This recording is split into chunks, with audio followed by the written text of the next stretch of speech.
नमस्कार।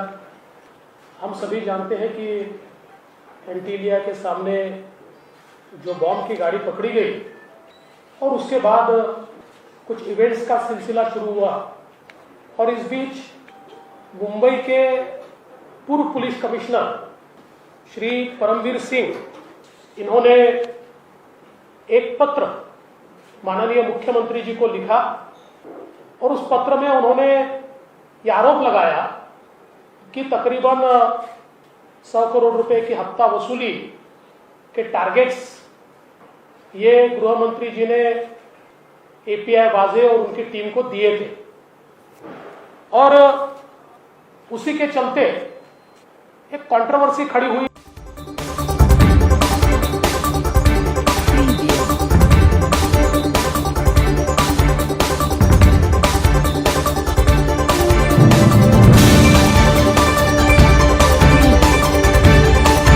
आप देख रहे हैं अखबार।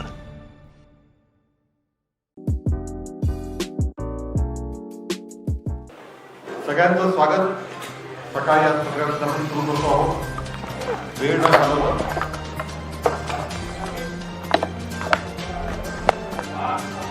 मी थेट माननीय नेते माजी मुख्यमंत्री श्री देवेंद्रजी फडणवीस यांना विनंती करतो की त्यांनी पत्रकारांची सुरुवात करावी।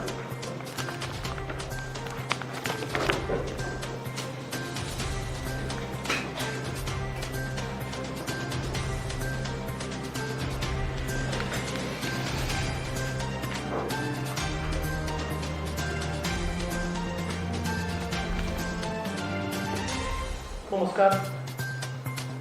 पहिल्यांदाच आपली मी क्षमा मागणार आहे की आपल्या नेहमीच्या पद्धतीप्रमाणे आपण पहिले मराठीमध्ये प्रेस करतो मग हिंदीमध्ये करतो, परंतु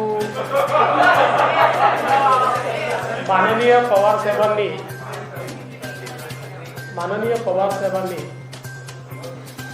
हा विषय राष्ट्रीय केलेला असल्यामुळे आज आपला प्रघात बदलून आणि तमाम मराठी पत्रकारांची आणि माय मराठीची क्षमा मागून मी आजची पत्रकार परिषद ही हिंदीत सुरू करणार आहे।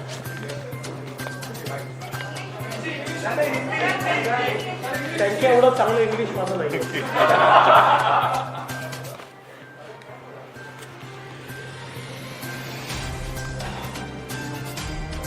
हम सभी जानते हैं कि एंटीलिया के सामने जो बॉम्ब की गाड़ी पकड़ी गई और उसके बाद कुछ इवेंट्स का सिलसिला शुरू हुआ। उन घटनाओं में एपीआई सचिन वाजे की अरेस्ट हुए, एटीएस ने भी कुछ लोगों को अरेस्ट किया और कई चीजें इसमें से बाहर आई। और इस बीच मुंबई के पूर्व पुलिस कमिश्नर श्री परमवीर सिंह इन्होंने एक पत्र माननीय मुख्यमंत्री जी को लिखा और उस पत्र में उन्होंने ये आरोप लगाया कि तकरीबन 100 करोड़ रुपए की हफ्ता वसूली के टारगेट्स ये गृह मंत्री जी ने एपीआई वाजे और उनकी टीम को दिए थे और उसी के चलते एक कंट्रोवर्सी खड़ी हुई। वो कोर्ट में भी गए। कल आदरणीय शरद पवार साहब इस मामले को लेकर उन्होंने एक प्रेस की और परमवीर के दावे इसलिए झूठे हैं कि गृह मंत्री तो 1 तारीख से 15 तारीख तक अस्पताल में थे, फिर होम क्वारंटाइन थे और जो ट्वीट पवार साहब के हैंडल से हुए उन ट्वीट्स में ये दिखाई पड़ता है कि मानो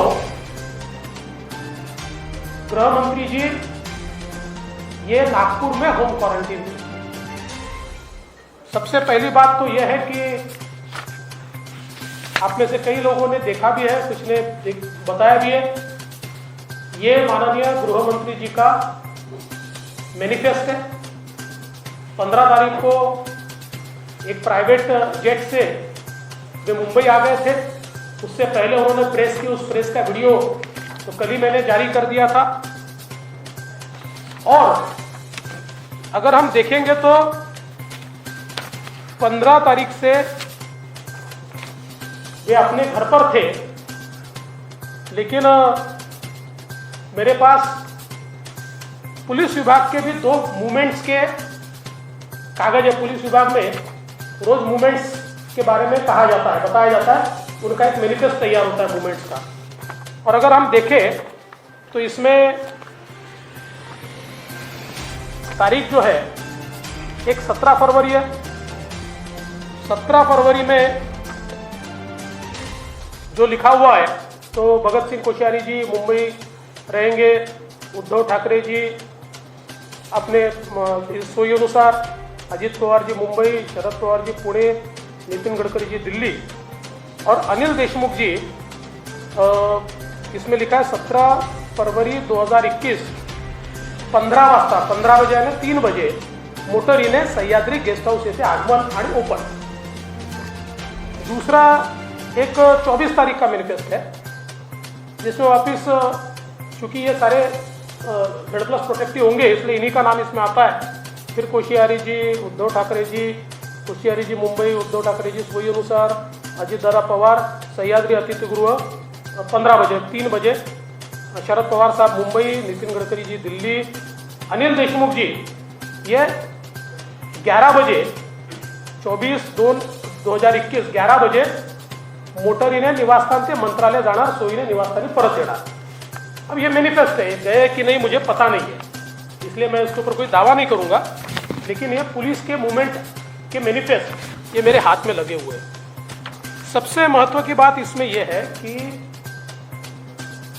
जो परमवीर सिंह इन्होंने पत्र लिखा है, आप सभी ने, मैंने कल भी उसको ट्वीट भी किया था, उस पत्र में SMS का एक या WhatsApp जो भी होगा उसका उन्होंने एक सबूत दिया है, एक एविडेंस दिया है, और जिसमें बहुत स्पष्ट रूप से वो पूछते 16 मार्च को and what is the date of wages meeting with HM sir, और उसमें ACP पाटिल बोलते हैं yes sir but it is in the end of February.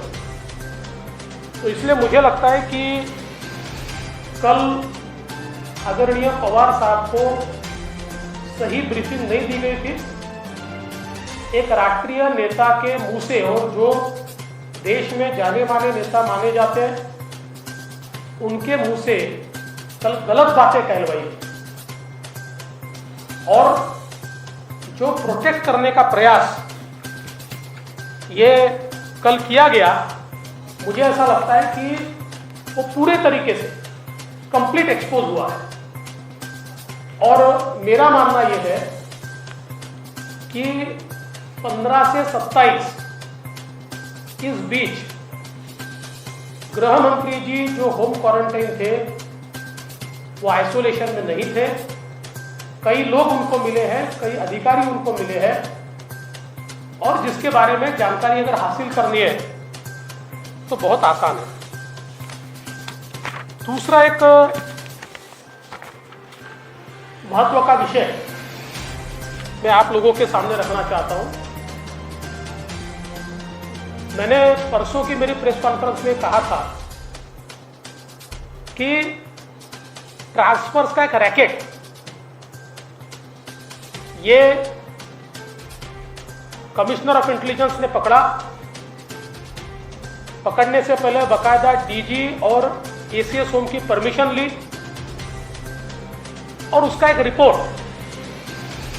ये रिपोर्ट भी उन्होंने माननीय मुख्यमंत्री जी तक पहुंचाया। 2017 में जिस समय मैं मुख्यमंत्री और गृह मंत्री था, आप लोगों को याद होगा कि मुझे जानकारी मिली थी कि मुंबई के किसी होटल में कुछ लोग डीलिंग कर रहे हैं और कुछ पुलिस अधिकारी वहां जा रहे हैं। मैंने तुरंत कमिश्नर इंटेलिजेंस को बुलाया, मुंबई सीपी को बुलाया, एक प्लान ऑपरेशन हमने किया, तुरंत इंटरसेप्शन किए, उन सभी लोगों को अरेस्ट किया और चार्जशीट भी दाखिल हुई क्योंकि सारे सबूत इंटरसेप्शन के माध्यम से थे। इसी प्रकार से वही सीओआई जब उस समय थी, वही सीओआई अभी भी थी। और मैं बहुत स्पष्ट कर देना चाहता हूं कि मेरे आने से पहले भी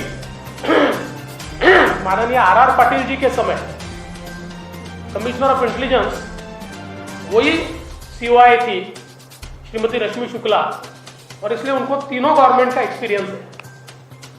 तो उनको जब यह जानकारी मिली कि एक रैकेट ये मिनिस्टर का नाम इस्तेमाल कर रहा है, उनके ऑफिस के लोगों के नाम आ रहे हैं और कहीं ना कहीं ट्रांसफर पोस्टिंग में पुलिस वालों से सीधी बातचीत चल रही है, तो उन्होंने बकायदा उसके बारे में डीजी साहब के ध्यान में ला कर दिया और फिर नियम के अनुसार माननीय डीजी साहब ने उसमें थ्रू डीजी एक परमिशन एसीएस होम को मांगी कि ये सारे नंबर हमको इंटरसेक्शन पे लगा ले, और बकायदा एसीएस होम ने वो परमिशन दी। उस परमिशन के तहत जब कॉल रिकॉर्डिंग शुरू हुआ तो बड़ी एक्सप्लोजिव चीजें बाहर आने लगी और कई बड़े अधिकारी, कई पॉलिटिकल लोग, इनके नाम, चर्चाएं ये इसमें से बाहर आने लगी। और ये सारी चीजें ध्यान में आने के बाद इसको सारा कंप्लीट इसका रिपोर्ट उस समय सीओआई ने तैयार किया और 25/8/2020 को ये रिपोर्ट सीओआई ने, कमिश्नर ऑफ इंटेलिजेंस ने डीजी साहब को दिया और डीजी साहब ने 26 तारीख को, ये अनसाइंड है लेकिन जो मंत्रालय में वो साइंड है, अब उसकी चिंता मत कीजिए, नहीं तो फिर वापस, और ये तो साइंड ही लेटर है। 26 तारीख को उन्होंने, डीजी साहब ने उस समय के एसीएस श्री सीताराम कुंटे जी को ये फॉरवर्ड किया और उसमें बहुत स्पष्ट रूप से उन्होंने ये कहा कि ये जो सारा रिपोर्ट है, hence it is recommended that this be brought to the notice of Honorable Chief Minister at the earliest, and an immediate and comprehensive inquiry be ordered by the state CID to identify concerned individuals and take necessary legal action. It is also advised that the secrecy of the report be ensured in order to prevent unnecessary scrutiny which may bring disrepute to the government. ऐसा बिल्कुल clear पत्र ये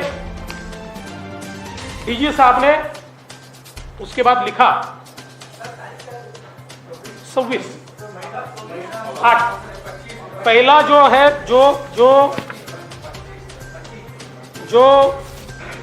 COI ने लिखा हुआ है वो 25/8/2020 का है, यानी आज से 9 महीने पहले, कितना, हाँ 8-9 महीने पहले। दूसरा वो 26/8 का है। मेरी जानकारी के अनुसार उसके बाद इसके बारे में पूरी ब्रीफिंग ये माननीय मुख्यमंत्री जी को हुई और मुख्यमंत्री जी ने कंसर्न भी जाहिर किया और ये मेरे पास डेटा है, करीबन 6.3 GB का 6.3 GB का ये डेटा मेरे पास है कि जिसके अंदर ये सारे कॉल्स इंटरसेप्ट किए हुए हैं और ये एक पूरा रिपोर्ट इसका जो है, मतलब ये कवरिंग लेटर है और कवरिंग लेटर के साथ ये पूरे ट्रांसक्रिप्ट उसके ये रिपोर्ट के साथ माननीय मुख्यमंत्री जी को भेजे गए। लेकिन जब ये ध्यान में आया कि इसके ऊपर कोई कार्रवाई नहीं हो रही, तो डीजी साहब ने भी प्रयास किया। आश्चर्य की बात यह हुई कि मुख्यमंत्री जी के यहां से वो रिपोर्ट गृह मंत्री जी के यहाँ चली और उसके बाद इसके ऊपर कार्रवाई होना दूर, कार्रवाई किस पर हुई? कार्रवाई हुई कमिश्नर इंटेलिजेंस पे। कैसे हुई? तो पहले कमिश्नर इंटेलिजेंस को वो सीनियर मोस्ट थी, डीजी का उनका प्रमोशन था, उनका डीजी का प्रमोशन रोक दिया गया और उनके नीचे वालों को एडवांस प्रमोशन दिया गया। उसके बाद चूंकि उनका रिकॉर्ड इम्पेकेबल था, सारे उनके सीआर बिल्कुल अच्छे थे, तो उसके चलते उनको प्रमोशन देना ही पड़ा। तो उनको प्रमोशन ऐसी जगह दिया, डीजी सिविल डिफेंस, जो पोस्ट के अस्तित्व में नहीं।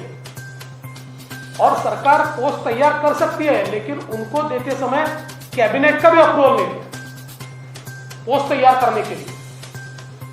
और 10 बाय 10 का केबिन उनको दिया गया, मतलब उनको बताया गया कि आपने ये जो इंटरसेप्शन किए नियम के अनुसार और रिपोर्ट जो तैयार की,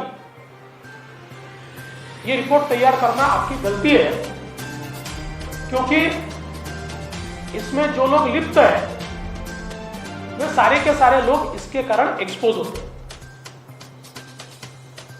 और जैसा मैंने कहा, जानबूझकर 25 अगस्त 2020 से आज तक इतने सेंसिटिव रिपोर्ट पर कोई कार्रवाई नहीं की गई। आश्चर्य की बात ऐसी है, इस रिपोर्ट में जिनके नाम आए हैं उनको वही पोस्टिंग्स मिली, उनको वही पोस्टिंग्स मिली। और इसलिए ये बहुत ही गंभीर इस प्रकार का मामला है। मैं उनका लेटर जरूर आपको एक्सेस कराऊंगा, पर मैं उसके एनेक्चर्स और ये इंफॉर्मेशन आपको नहीं दूंगा, क्योंकि ये बहुत सेंसिटिव नेचर की है।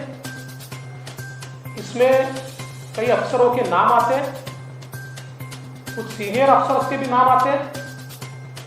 और इसलिए मैंने आज शाम को दिल्ली में होम सेक्रेटरी की अपॉइंटमेंट मांगी है।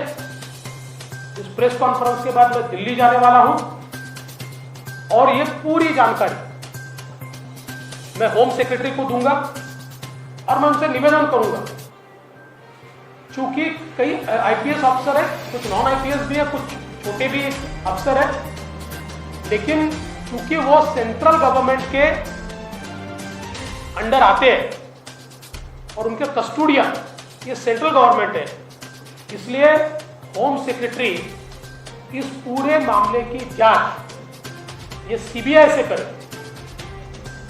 इस प्रकार की मांग मैं होम सेक्रेटरी को करने वाला हूं। आपल्याला माहिती आहे की काल माननीय पवार साहेबांनी दिल्लीला एक प्रेस कॉन्फरन्स घेतली आणि श्री अनिल देशमुख जी पहिले ऍडमिट होते, नंतर होम क्वारंटीन होते, त्यामुळे परमवीर सिंग यांचं पत्र चुकीचं आहे असं सांगण्याचा प्रयत्न केला। मात्र त्यानंतर तात्काळ मी एक व्हिडिओ रिलीज केला आणि त्या व्हिडिओच्या माध्यमातून मी स्पष्टपणे त्यांनी घेतलेली प्रेस दाखवली आणि त्यानंतर माननीय पवार साहेबांचे जे ट्विट्स आहेत, या ट्विट्समध्ये त्यांनी असं सांगितलं आहे की ते जणू काही नागपूरलाच होम क्वारंटीन होते.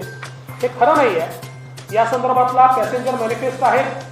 ते जेट प्रायव्हेट जेटनी मुंबईला आले होते, ते मुंबईमध्ये होते.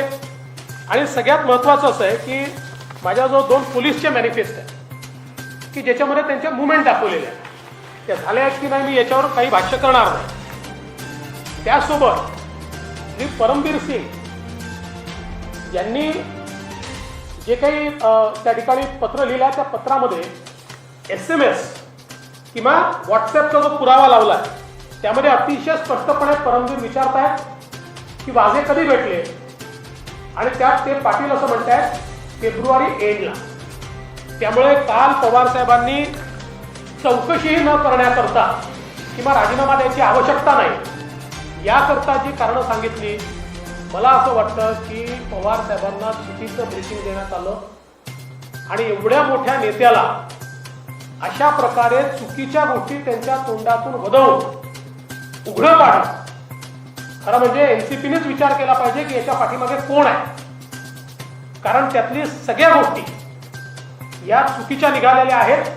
आणि 15 ते 27च्या दरम्यान कोण कोण त्यांच्या घरी गृहमंत्र्यांना भेटत होतं या संदर्भातली सगळी माहिती ही आपल्याला उपलब्धच आहे किंवा उपलब्ध होऊ शकते. मी त्याहीपेक्षा एका गंभीर बाबीकडे लक्ष वेधू इच्छितो आणि ती म्हणजे मी परवाच्या माझ्या प्रेस कॉन्फरन्समध्ये अतिशय स्पष्टपणे बोललो होतो की एक परमबीर सिंग हे अशा प्रकारे तक्रार करणारे पहिले व्यक्ती नाही आहेत. तर त्याच्यापूर्वी डीजींनी एक रिपोर्ट दिलेला आहे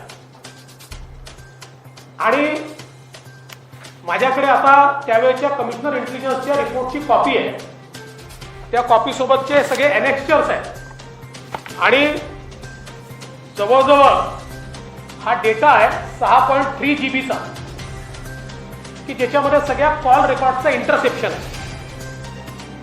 आणि याच्यामध्ये ज्यावेळेस मी मुख्यमंत्री होतो त्यावेळेस 2017 साली आम्हाला असंच लक्षात आलं होतं की एका हॉटेलमध्ये डीलिंग होत आहे, काही पोलीस अधिकारी तिथे जात आहेत.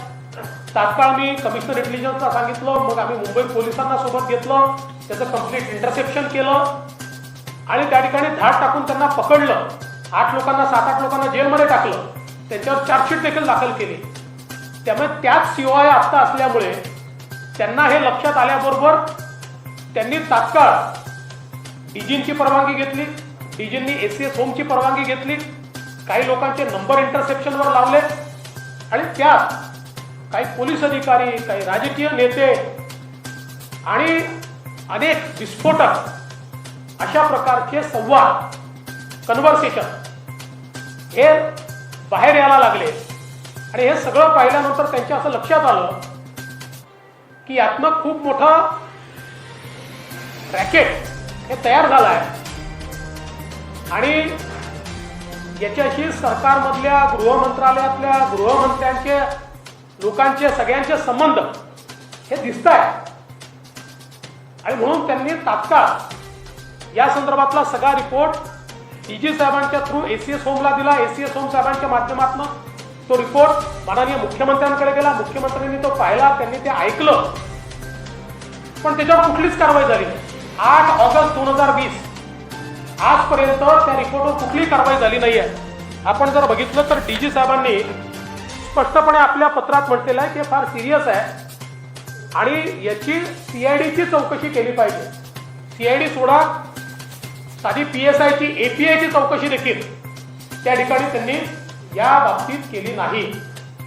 आणि उलट हा सगळा प्रश्न ज्यांनी उपस्थित केला त्या कमिशनर इंटेलिजन्सलाच त्या ठिकाणी शिक्षा देण्यात आली.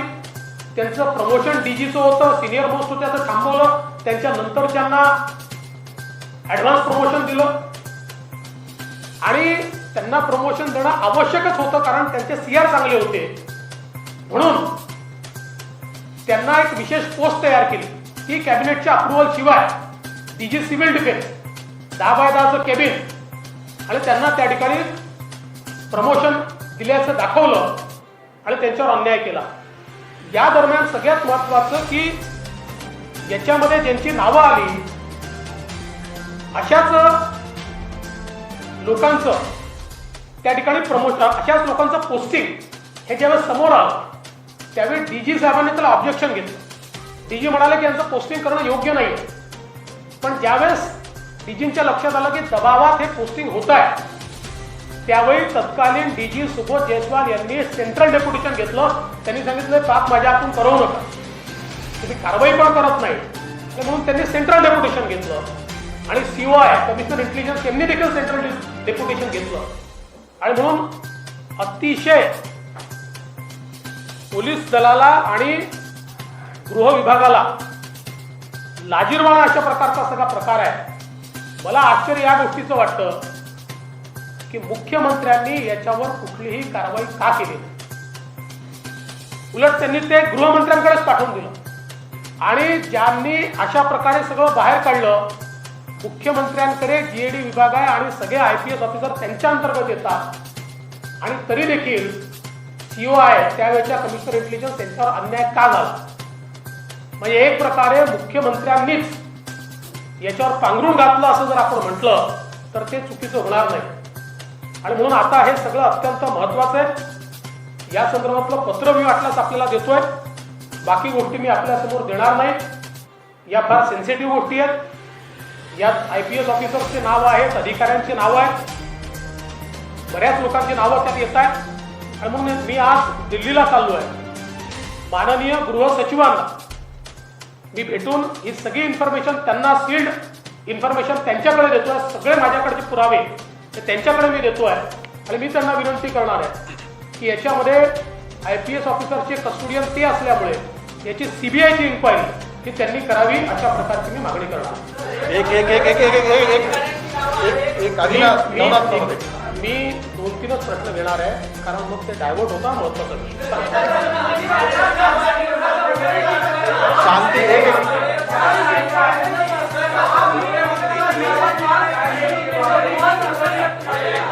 विचारायचं काही होणार नाही. एक प्रश्न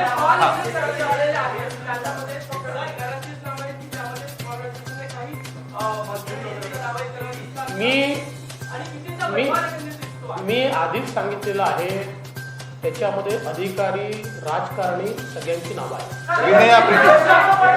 उसमें अधिकारी और पॉलिटिशियन सबके नाम विनय.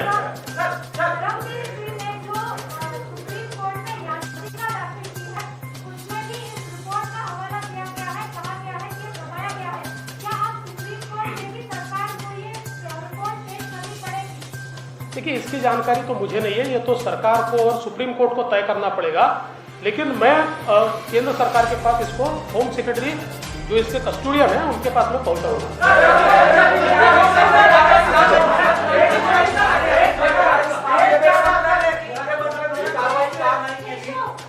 हो प्रीति, इसके बाद प्रीति.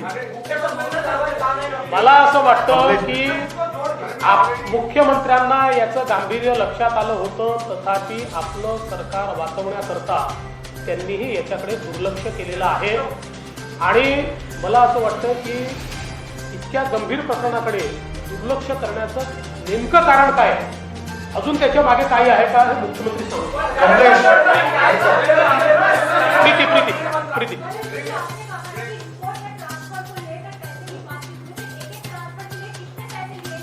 देखिए इतने डिटेल्स में नहीं कहूँगा, पर मैं कहना चाहता हूँ कि उसमें बहुत चीज़ें, बहुत गंभीर चीज़ें हैं. कुछ ऐसे भी चीज़ें हैं कि हमने इतने पैसे दे दिए हैं. ये सारी चीज़ें मैंने, देखिए मैं गृह मंत्री रहा हूँ, मैं महाराष्ट्र का मुख्यमंत्री रहा हूँ. ये सारा मामला पुलिस विभाग को डिस्ट्रीब्यूट भी ला सकता है और इसमें कुछ अधिकारियों के भी नाम हैं. और इसकी जांच होने के बाद उनमें से कितने सही है, इसकी आवाज़ है क्या, ये सारी चीज़ों की जांच होनी चाहिए. इसलिए मैं ये सारी चीज़ें होम सेक्रेटरी को दूंगा. शेवटचा प्रश्न. हाँ कमलेश, शेवट.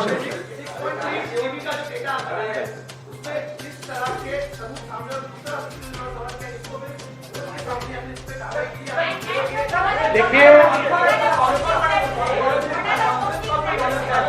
कॉन्फरन्स कॉल एखादा असेल, मला एकदम लक्षात येत नहीं है, कारण एवढा ये बहुत बड़ा डेटा है, लेकिन इसमें जैसा आपने पूछा है उस प्रकार की सारी चीजें इस डेटा में मौजूद है।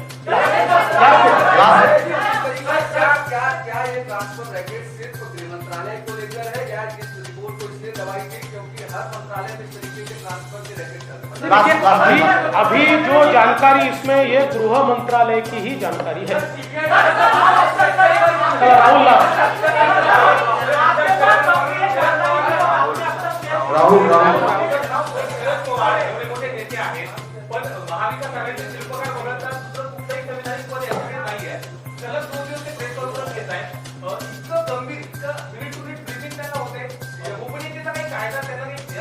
गोपनीयतेचा कायदा वगैरे लागू होत नाही। पवार साहेब मोठे नेते आहेत, ते जरूर ब्रीफिंग घेऊ शकतात, पण हे ब्रीफिंग मुख्यमंत्र्यांनी घेतलं पाहिजे। मुख्यमंत्री एक शब्द याच्यावर बोलत नाहीत आणि पवार साहेबांना त्या ठिकाणी बोलावं लागत आहे आणि शेवटी पवार साहेब जे बोलतात ते सगळं चुकीचं निघत आहे। थँक्यू।